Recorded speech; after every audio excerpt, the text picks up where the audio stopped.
আমরা প্রচুর টাকা প্রাইমারি হেলথ কেয়ারের জন্য খরচ করছে, কিন্তু সেখান থেকে কিন্তু কাঙ্ক্ষিত বেনিফিটটা পাচ্ছে না বিকজ অফ দিস ডুপ্লিকেশন। সিস্টেমের মধ্যগত প্রবলেম যেটা, সেটা হচ্ছে ইনপুট মিক্স এবং স্কিল মিক্স। বেশিরভাগ রোগী, মোর দ্যান 50% রোগী, তারা রোগী না, তারা ওষুধ নিতে এসেছে, কিন্তু আমাদের সিস্টেম সেটাকে রোগী হিসেবে তাদেরকে আইডেন্টিফাই করতে পারে না যে কে আসলে ফেক রোগী এবং কে আসলে রিয়েল রোগী। আমরা দেখেছি যেটা, সেটা হচ্ছে যে উপজেলা হেলথ কমপ্লেক্সে যে বাজেটটা থাকে, উপজেলার হেলথ ম্যানেজারকে আরেকটা কস্ট এন্টিটি সে ফেস করে, সেটা হচ্ছে যে উপজেলা লেভেলে শুধু ডিজিএইচএস এর মাধ্যমে যে প্রাইমারি কেয়ারটা দেওয়া হয় ইমিউনাইজেশন সহ, প্রায় উপজেলা হেলথ কমপ্লেক্সের বাজেট এবং ওই বাজেটটা প্রায় কাছাকাছি। দ্যাট মিনস উপজেলা লেভেলে উপজেলা হেলথ কমপ্লেক্সের যে বাজেট, সেটা হচ্ছে আমরা যদি দেখি যে ইউনিয়ন লেভেলে যে প্রাইমারি হেলথ কেয়ার যে খরচ আছে, সেটা প্রায় কিন্তু ডাবল। দ্যাট মিনস আমরা প্রচুর টাকা প্রাইমারি হেলথ কেয়ারের জন্য খরচ করছে, কিন্তু সেখান থেকে কিন্তু কাঙ্ক্ষিত বেনিফিটটা পাচ্ছে না because of this duplication. Second যেটা আছে, সেটা হচ্ছে ওয়াইড স্পেস কারাপশন। প্রচুর কারাপশন, সেটা তো আমরা জানি, এবং এর ভিতরে আছে মানিটারিও আছে, নন মানিটারিও আছে। এই কারাপশনগুলো মূলত পারচেজিং প্রকিউরমেন্টের সাথে জড়িত।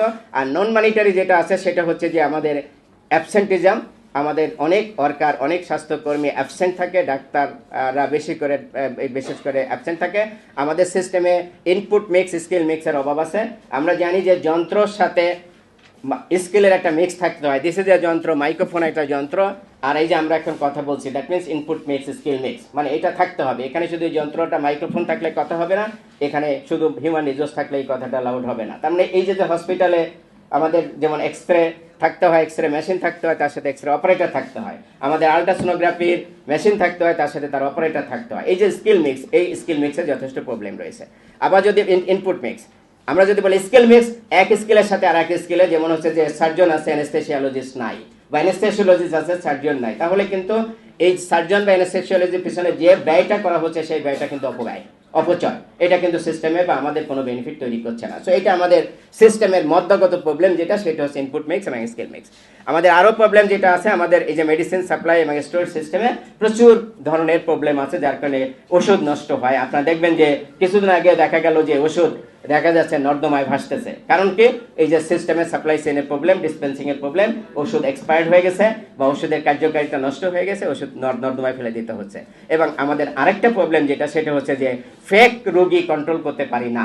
আমাদের উপজেলা এবং ডিস্ট্রিক্ট হসপিটালের আউটডোরে বেশিরভাগ রোগী, মোর দ্যান 50% রোগী, তারা রোগী না, তারা ওষুধ নিতে এসেছে, কিন্তু আমাদের সিস্টেম সেটাকে রোগী হিসেবে তাদেরকে আইডেন্টিফাই করতে পারে না যে কে আসলে ফেক রোগী এবং কে আসলে রিয়েল রোগী। কেন করতে পারে না? কারণ হচ্ছে যে আমাদের যে ডাক্তাররা, তারা একটা বেলায় 3 থেকে 4 ঘন্টা সময়ের ভিতরে একজন ডাক্তারকে, আউটডোরে যেহেতু ডাক্তারের পরিমাণ কম, সেটা 200-250, কোনো ক্ষেত্রে 300 রোগীও দেখতে হয়। সেই জন্য আমরা জানি যে তারা সময় দিতে পারে না। এবং আমাদের সিস্টেমের বাকিটা যে কুইক ডায়াগনোসিস করা, এটা করা, যে তাকে আইডেন্টিফাই করবে, সেটা নাই।